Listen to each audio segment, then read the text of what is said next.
Բարևձեզ հարգելի ագնտիրներ, հայրենիք լրատվական կենտրոնեն գաղորդենք լուրերը։ Հայաստան Դաշինքը խորհրդարանական ընտրություններն առաջ հանրության ներկայացուց իր տնտեսական ծրագիրը ընկերային արդարություն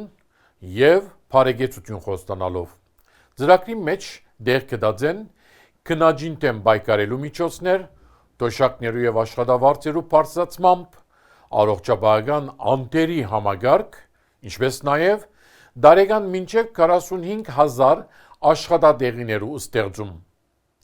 Ծրագրին կարևոր բաղադրիչ մնե պետական վարկերը, որոնք պետք է նպաստեն տնտեսության ներուժի զարգացման։ Հայաստան Դաշինքը նաև կխոստանա նվազեցնել քույքերու դուրքը, որ քանի անգամ բարձրացավ Փաշինյանի իշխանության օրերուն։ Դաշինքը կարաչարգ է բարձրացնել շքեղության դուրքը, որովհետեւ հարուստները դուրք վճարեն ցած եւ միջին եկամուտ ունեցող քաղաքացիներու փոխարեն։ Ինչ կվերապերի գյուղատնտեսության, ապա ծրագիրը կներառե Հայաստանի գյուղատնտեսության զարգ տալու նախագիծեր։ Հայաստանի ազգային ժողովի արտագաղթ նիստին ընթացքին քննարկվեցավ եւ երկրորդ ընթերցման հաստատվեցավ ընդրական օրենսգիրքի մեջ փոփոխություններ կատարելու նախագիծը, որուն հիմնական թիրախը ուժեղ Հայաստան Սամվել Ղարաբեդյանի հետ Դաշինքն է, որովհետև փոփոխությամբ կարգիլվի անհադիմը անունը կորցածել գուսակցություններու Դաշինքի անվանման մեջ։ Խորհրդարանական ընդդիմությունը սուր գերբով քննադատեց ընտրություններն 2 ամիս առաջ կատարված այս հապճեպ փոփոխությունը, նշելով, որ փոփոխությունները հատկապես անվանումներու բարակային պիտի ազդեն ընդրական արշավին ընթացքին կատարվելիք գործունեություններուն վրա։ Նաև ընդգծվեցավ, որ այս գործընթացը հագա իրավական է, բաժարապանելով, որ փոփոխություններու առաջարկը պետք է ավելի շուտ ներկայացվեր, քննարկվեր եւ հիմնավորումներ դրվեր, թե ինչու նման փոփոխություն կառաջարկվի։ Մայրաթոր Սուրբ Էջմիածին խստորեն դատապարտեց քաղաքացիական պայմանագիր գուսակցության նախընտրական ծրագրի մեջ Հայաստանյաց Արաքելական Սուրբ Եկեղեցվո վերաբերյալ թրույթներու ընդգրկումը։ Մայրաթորը նշեց, որ ԿԲ-ի նախընտրական ծրագրի մեջ եկեղեցվո բարեկարգման, կանոնապտության վերադեսության, ամենայն Հայոց կաթողիկոսին հերացման եւ կաթողիկոսական նոր ընտրություններու գազմագերբման բարդատրվող օրագարկին ամրագրումը սահմանադրական գարկի, եկեղեցվո ինքնակառավարման իրավունքին, ինչպես նաև խիղճի եւ գրոնի ազատության միջազգային հիմնարար սկզբունքներու ակնհայտ ոտնագողումներն։ Բանակ զորագոչումը վերածվեցավ փոխադարձ քննադատություններու թեմայի, երբ ԿԲ-ական պատգամավոր Հայկ Սարգսյան, որ լուրջ դարակարծություններ ունի իր գուսակիցներուն հետ, հայտարարեց, որ զորագոչը դակնաբալի վիճակ ունի, ավելցնելով, որ 14 տարվան մեջ զորագոչիկներուն թիվը 44,000-ն 14,000-ի իջած է։ Սարգսյանի թիվերով այս բացահայտումը արժանացավ ԿԲ-ի հակադարձության։ Ազգային ժողովի պաշտպանության անձնախումբի անդամ Գագիկ Մելքոնյան հայտարարեց, որ համաձայն չէ Սարգսյանի հրապարակած թիվին հետ, սակայն խոստովանեցավ, որ դեղյակ չէ զորագոչի եւ բանակին մասին թիվերու տվյալներն։ Ապահովական խիստ կարևոր նշանակություն ունեցող այս խնդրին կապված մտահոգիչ խնդիր մնե նաեւ այն տեղեկությունը, թե անցյալ տարի 2811 երիտասարդներ հրաժարած են Հայաստանի քաղաքացիությունեն, որովհետեւ բանակ չզորագոչվին։ Երկրորդ խնդիրը այն է, թե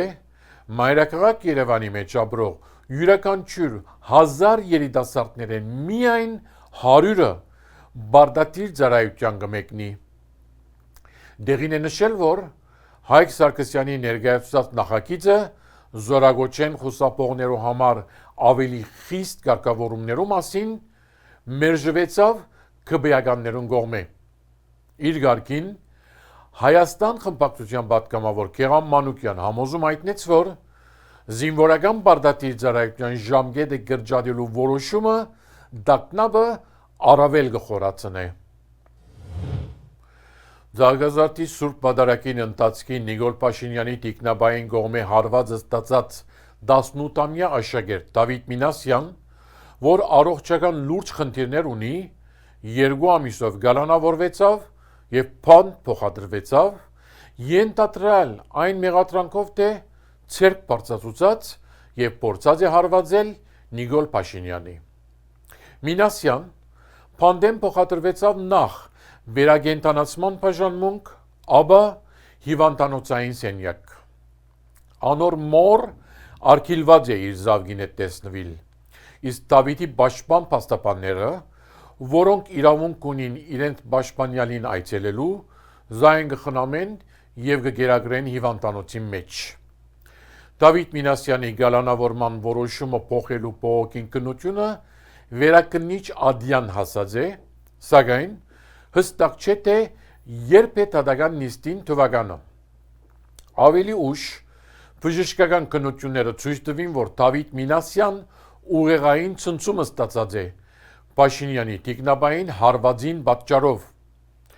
Բացահայտ այս անարդարության դրսևորումը իր քակատնագետին հասավ, երբ ընդհանուր դատախազ Աննա Վարդապետյան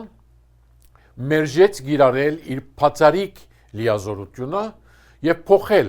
18-ամյա Դավիթին գալանքը։ Վարդապետյան նաեւ չընդունեց ընդհանուր դատախազության շենքին դիմաց հավաքված քաղաքացիները, որոնք Դավիթ Մինասյանի ազատությունը կպահանջեին։ Միջազգային եւ համեմատական իրավունքի կենտրոնի նախագահ եւ արտարության եւ մարդու իրավունքներու հայկական կենտրոնի տնօրեն իրավապան Սիրանուշ Սահակյան հաղորդեց, որ Ադրբեջանի մեջ աբորինի գերբով արգելափակված պատերազմական հայ քերիներուն հարազատները եւ ներկայացուցիչները նամակով մտիմած են արտաքին գործոս նախարար Արարատ Միրզոյանի, Զվիցերիո արտաքին գործոս նախարար Իգնացիո Կասիսիի, ինչպես նաեւ միջազգային Գարմիր խաչի նախագահ Միրիանա Սպոյլարիչ Էգերի, խնդրելով, որ գործի լծեն միջազգային օրենքով ամրագրված հովանավոր դերության մեխանիզմը։ Նման քայլի կարելի է դիմել, երբ երկու պետություններու միջև գոյություն չունին թիվանակիտական պաշտոնական հարաբերություններ, ինչ որ արիտ կուտա երրորդ պետությանը, որը ստանցնե այդ պետությունները մեկու մեջ արգելափակյալներու իրավական խնդիրներու լուծման աշխատանքները։ Այս բարակային Զվիցերիան հարմարակույն տեխնազուն է, որուն Հայաստան գրնա պաշտոնապես թիմել։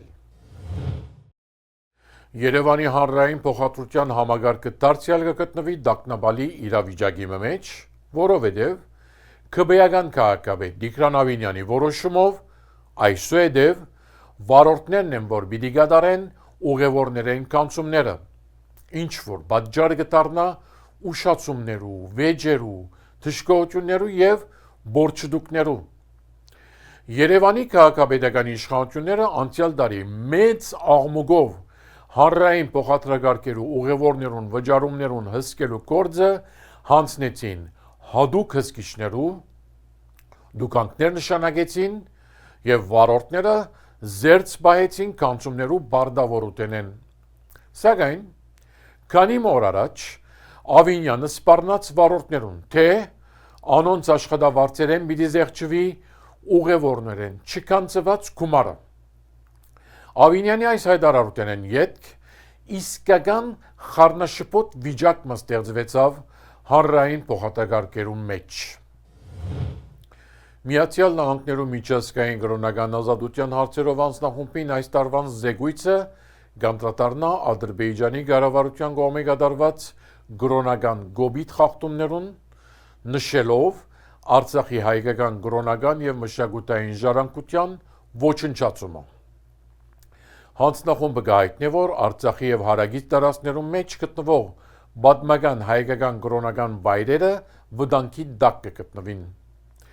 Արփանյակային պատկերները հայտնաբերած են ավերված 8 եւ վնասված 10 կրոնական գարույցներ, ինչպես եկեղեցի, քերեզմանատուներ եւ հնակիդական այլ վայրեր։ Զեկույցի մեջ նշված է, որ Բաքուի մեջ արգելափակված հայ բանդարգյալներուն գզլացվի աստվածաշունչ, սակայն Բաքուի իշխանությունները կբնտեն, որ բանդարգյալները կգրնան ստանալ գրոնական նյութեր։ Հարգելի ակնթիրներ, մեր լրատվությունը պիտի փակենք հարցազրույցով, զոր պիտի ունենանք քաղաքական մեկնաբան Արմեն Բադալյանի հետ։ Բարև ձեզ։ Բարի երեկո։ Արդեն իսկ հստակացած են 7 հունիսի խորհրդարանական ընտրություններում մասնակցող ուժերուն անունները եւ հրապարակված են տեխնացուներուն ցանկերը։ Ձեր կարծիքով որ ուժերն են նախընտրական արշավի առաջադարները։ Այս պահի դրությամբ նախընտրական կամպանիայի առաջատար ուժերն են քաղաքացիական պայմանագիր կուսակցությունը,